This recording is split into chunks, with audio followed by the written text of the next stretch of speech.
And right after Davos, the next weekend, I will travel to India. But we are on the cusp of a historic trade agreement. Indeed, some call it the mother of all deals. PM Modi ने एक ऐसा न्योता भेजा है जो भारत के कूटनीतिक इतिहास में पहली बार हो रहा है। पीएम मोदी ने चुपचाप ट्रंप की सनक का काट निकाला है। मेरे पाकिस्तानियों, जर्नलों के पास शायद ये आखिरी मौका है।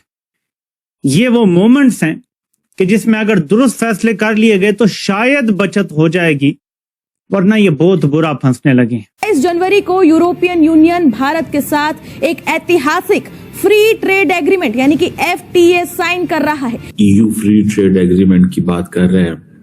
जर्मनी ये कह रहा है कि हमारे पास सबसे जो सक्सेसफुल ग्रुप ऑफ इमिग्रेंट्स हैं वो इंडियंस हैं। अब देखिए, पहले जो यूएई के प्रेसिडेंट हैं, हेड ऑफ स्टेट, वो भारत में आए, 2 घंटे मीटिंग करी, वापस चले गए। अब 27 जनवरी को उर्सुला वंडरलैंड पूरी अपनी पलटन को लेके आ रही है। अब ये हो क्यों रहा है? अब मोदी जी का काम करने का स्टाइल क्या है? क्यों बोल रहा हूं कि हमने डोनाल्ड ट्रंप की जो कवर है उसके अंदर आखिरी कील हमने ठोकनी है। पॉलिटिक्स में कहा जा रहा है कि there is only one thing and that is anarchy. International system में ये जो ईयर है, this is called year of anarchy. अभी मैं मैक्रोन को सुन रहा था, फ्रेंच प्रेसिडेंट एमैनुअल मैक्रोन को वर्ल्ड इकोनॉमिक फोरम में उसने कहा the world without rules, we are moving towards और we are shifting to the world without rules. Because देखिए, हमें पहले बोला गया कि रशिया से तेल मत खरीदिए, हमने अमेरिका का भी तेल निकाल दिया। रिसेंटली हमने 30% का टैरिफ लगा दिया अमेरिका के ऊपर। 30% का टैरिफ भारत ने अमेरिका के ऊपर लगा दिया। ऊपर से आखिरी कील के लिए जनवरी 27 को ये उर्सुला वंडरलैंड आ रही है। हम लाते हैं टॉक शोज और अनलिमिटेड एंटरटेनमेंट सिर्फ यूट्यूब पर। अगर आपने अभी तक हमारा चैनल सब्सक्राइब नहीं किया तो अभी सब्सक्राइब करें और बेल आइकॉन को क्लिक करके हमारी लेटेस्ट वीडियोस के बारे में अपडेट जानें। 22 जनवरी को यूरोपियन यूनियन भारत के साथ एक ऐतिहासिक फ्री ट्रेड एग्रीमेंट यानी कि FTA साइन कर रहा है और ये वही समझौता है जिससे सभी सौदों का बाप कहा जा रहा है। इसका सीधा मतलब यह है कि पूरा यूरोप भारत के साथ ट्रेड डील कर रहा है। With one of the world's fastest growing and most dynamic continents. Bharat और यूरोपियन यूनियन के बीच में long pending free trade agreement finally climax के बिल्कुल करीब पहुंच गया है। और ये सिर्फ बिजनेस न्यूज नहीं है, बल्कि ये कहना चाहिए कि इकोनॉमिक स्ट्रेटजी का एक वाटरशेड मोमेंट है। और दशकों के बाद जो अब ये टॉक्स हैं, वो अगर सोर्सेस की बात माने तो ये डील जो है ये कभी भी साइन हो सकती है। देखें, जहां तक ताल्लुक है ये मौजूदा सूरत हाल का, ये एक अमेरिका एक स्ट्रगलिंग सुपर पावर है जो कि इस टाइम पे एक ऐसी डूबती कश्ती है जिसको ये तो पता चल गया है कि उसके पेंदे में सुराख हो गया है, लेकिन अब क्योंकि उसका हुजम इतना बड़ा है कि वो जो है हाथ पैर मार रही है। और जाहिर है जब हाथ पैर मारती है तो उसकी वजह से बहुत सारे मुमालिक जो हैं उसके हाथ पैरों से जो है वो जद्दोकोब हो रहे हैं। अब ऐसी सारी सूरत हाल के अंदर एक तो चीजें बड़ी वजाहत से हैं। डोनाल्ड ट्रंप साहब जो हैं इन चीज का इदराक रखते हैं और यही वजह थी कि अपनी इलेक्शन कैंपेन के दौरान उन्होंने ये कहा था कि हम जो है वो अमेरिका फर्स्ट का नारा लगाया था, white man first, white man supremacy की बात की थी। ये जो हो रहा है ये जानबूझ के जो हो रहा है और जो मोदी कर रहा है, it is very similar to जो इजराइल कर रहा है गाजा में। ठीक है। और मगर इंडिया का चांस क्या है कि वो प्रूव करना, हम लोगों को एक ही तरीका है बचने का कि इंडिया का डिस्ट्रक्शन को आप उनको समझा दो, हम लड़ेंगे, हम मरेंगे, एंड वी विल इंश्योर कि your destruction will be assured by all means. अगर हमारी लड़ाई हो, मगर फिर भी अगर आप लड़ना चाहते हैं तो फिर आ जाएं। यू मेक ऑफ दैट, कैसे देखती हैं आप इसको? कंट्रीज के साथ तो भारत की आप जानते ही हैं कि काफी अच्छे रिलेशंस रहे हैं हमेशा से, और पीएम मोदी को तो कई दिन ने जो है वो अपने सबसे हाईएस्ट सिविलियन अवार्ड्स वगैरह भी दिए हैं। और जाहिर है कि वो लोग अक्सर जो बात होती रहती है, कई लोग उनके यहाँ से जब स्टेटमेंट्स आती हैं या वॉर को लेकर बात होती है तो हर तरह की बातें की जाती हैं कि ये मिसाइल बना रहे हैं, वो वाले फाइटर जेट हैं, तो जाहिर है बात की होगी, भारत से की है बल्कि। हालांकि पाकिस्तान के पास तो सर मुझे नहीं लगता कि इतना ज्यादा कुछ है कि हम दे पाए। अब वो JF-17 की बात तो हो रही है, मगर आप जानते हैं सर, हमारे यहाँ तो जिसे कहते हैं कि अभी तो हम अपने आप को ही नहीं डिफेंड कर पा रहे, अपने आप को ही नहीं बचा पा रहे उससे, टीटीपी से और बलूचिस्तान में जो कुछ हो रहा है। तो इस तरह की सिचुएशन में अगर हमारे साथ सऊदी अरेबिया डिफेंस डील करता है तो सर वो तो ट्रम्प के कहने से कर रहा होगा। आप तो जानते हैं सऊदीया जो है वो जो कुछ भी करता है वो ट्रम्प के कहने से ही करता है। यहाँ तक कि अगर हमें लोन वगैरह भी दिया जाता है सऊदीया से की तरफ से, अगर हम कुछ कर्जा वर्जा लेते हैं तो वो भी जब तक अमेरिका उनको नहीं ग्रीन सिग्नल देता सर, जब तक वो हमारे साथ काम नहीं करते या हमें नहीं देते।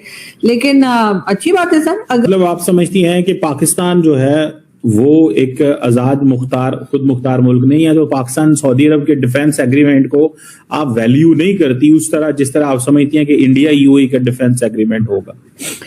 नहीं सर, देखें जो सऊदीया और पाकिस्तान की जो बात होती है या किसी और कंट्री के साथ, जब पाकिस्तान की गल्फ कंट्री के साथ बात होती है तो वो गल्फ कंट्री डेफिनेटली अमेरिका के अंडर है। ये तो सभी जानते हैं कि चाहे वो ऑयल प्रोडक्शन करती हो या ना करती हो, लेकिन अमेरिका के अंडर वो कंट्रीज होती हैं और उन्हीं की मर्जी से बात होती है। जब भी सऊदी अरेबिया कोई बात पाकिस्तान से कहता है तो कहा जाता है कि जी अमेरिका ने के थ्रू जो है ये मैसेज आया है, और जब अगर पैसे बंद करवाने हो तो सबसे पहले अमेरिका सऊदीया ही जो है वो इस किस्म की कोई बात कर देता है जिससे कि पाकिस्तान को टफ टाइम मिले। तो इसलिए मुझे लगता है कि क्योंकि हमारी जो फॉरेन पॉलिसी है वो बहुत ज्यादा इंडिपेंडेंट मुझे नहीं लगती कि है, और उसकी मेन रीजन जो है पाकिस्तान की खराब इकोनॉमी को ही ठहराया जाता है। तो इस वजह से लग रहा है कि जब भारत के साथ अगर कोई गल्फ कंट्री आके बात करती है या काम करते हैं तो डेफिनेटली वो एक बहुत बड़ा फर्क आ जाता है सर। उसमें पैसा है उनके पास, अब चाहे आप जो भी कहिए, वो अगर कोई चीज लेते हैं तो वो पेमेंट करके लेते हैं, हमारी तरह उधार पे या कह लेते हैं इंस्टॉलमेंट पे पेमेंट नहीं हो रही होती। तो एक फॉरेन पॉलिसी फिर उनकी एक ऐसी हो जाती है कि जो अपनी मर्जी से करते हैं, वो सही हो या गलत वो एक अलग डिबेट है कि कई लोग उनकी फॉरेन पॉलिसी से एग्री नहीं करते या कई लोग करते हैं। लेकिन बहरहाल सर हमारी तो आपको पता है कि अमेरिका के बगैर तो या चाइना की मर्जी के बगैर सर हम तो कुछ नहीं कर पाते। और आगे अगर हम इंडिया और यूरोपियन यूनियन समिट की बात करते हैं तो आगे ये समिट भी होने वाला है। बट आज मुद्दा है, आप बोलेंगे हमें मालूम है उर्सुला वॉन डर लेयन यहाँ पर आ रही है, वो ट्रेड डील को साइन करेगी। मुद्दा वो नहीं है। मुद्दा ये है कि ये जो डेट है ये डोनाल्ड ट्रंप ने भी मार्क करी हुई है जनवरी 27 की। वॉशिंगटन में, बीजिंग में सभी लोग इसको मार्क कर रहे हैं and they are watching it nervously because there is something huge which is beyond a trade deal जो हम करने वाले हैं। यूरोप अपना बैग पैक करके वो भारत आ रहा है। बहुत इंपॉर्टेंट लाइन मैंने बोली है कि यूरोप बैग को पैक करके वो भारत में आ रहा है। कुछ ऐसी चीजें हैं जो भारत को देने वाला है जो उन्होंने जिंदगी में किसी को नहीं दी है। 19 साल एक बहुत मोटी फाइल, उसके ऊपर डस्ट जमी हुई थी जो कि ब्रसल्स में पड़ी हुई थी। उसको ब्लॉक किया गया पॉलिटिक्स के कारण, ईगो के कारण। लेकिन 27 जनवरी को ना पॉलिटिक्स बीच में आएगी ना ईगो आएगी, क्योंकि अब यूरोप के सर्वाइवल का मैटर बन गया है। ये वो दिन है जिस दिन द गेम जो है पूरी की पूरी वो चेंज होने वाली है। यूरोपियन यूनियन की जो चीफ है उर्सुला वॉन डर लेयन, नाम उसका लेयन है लेकिन हम उसको बोलते हैं उर्सुला वंडरलैंड क्योंकि वंडरलैंड ही है वो। अब ये सिर्फ भारत की विजिट करने नहीं आ रही, एक हैंडशेक करने के लिए या जनवरी 26 को वहां पे परेड देखने नहीं आ रही है। She is bringing her entire top team. और हम भी क्या कर रहे हैं, हम उसको कोई झांकियां नहीं दिखाई जा रही। Ursula von der Leyen EU की हेड पूरी टीम को लेकर आ रही है, हम उसे झांकियां नहीं दिखा रहे जनवरी 26 की। उसे हम दिखा रहे हैं कि हमने ऑपरेशन सिंदूर में पाकिस्तान की वाट कैसे लगाई थी, हमने कैसे सारी जो पलटन है अपनी जो पूरी हमारी मशीनरी है उसको कैसे हमने फॉर्मेशन किया और कैसे उनको ठोका है। हम ना तो ब्रह्मोस दिखाने वाले हैं, कुछ दिखाने वाले नहीं है। इस बार झांकियां डिफरेंट आएंगी। हम सॉफ्ट पावर नहीं, हम हार्ड पावर हम दिखाने वाले हैं। हमारा जो तरीका है ठोकने का दुश्मनों को वो दिखाने वाले हैं। यानी कि we are also going to tell her how do you tackle a person like Donald Trump, जिसे अब ग्रीनलैंड के लोगों ने बोलना शुरू कर दिया, we don't care about this barking dog. ये ग्रीनलैंड के लोग बोलते हैं, उनकी जो प्रधानमंत्री है उन्होंने बोला है। यानी कि अब जो old rules of global power है वो खत्म होती हुई आपको दिखाई देती है। बहुत बड़ी अनप्रेसिडेंटेड चीजें हैं जो अभी 27 जनवरी को मोदी जी करने वाले हैं। और भारत ने क्या किया, we are now writing the new rules. हमें पता लग गया कि पुराने रूल्स खत्म हो गए, अब नए ही आपको क्रिएट करने पड़ेंगे। ये सिर्फ ट्रेड डील की बात नहीं है दोस्तों, ये जियोपॉलिटिकल अर्थक्वेक है और इसका एपिसेंटर बनने वाला है मोदी जी का 7 लोक कल्याण मार्ग। 2026 में जो टेबल्स हैं वो टर्न हो गए हैं, डील ऑलरेडी फाइनल स्टेज के ऊपर है, दोनों की टीम्स हैं।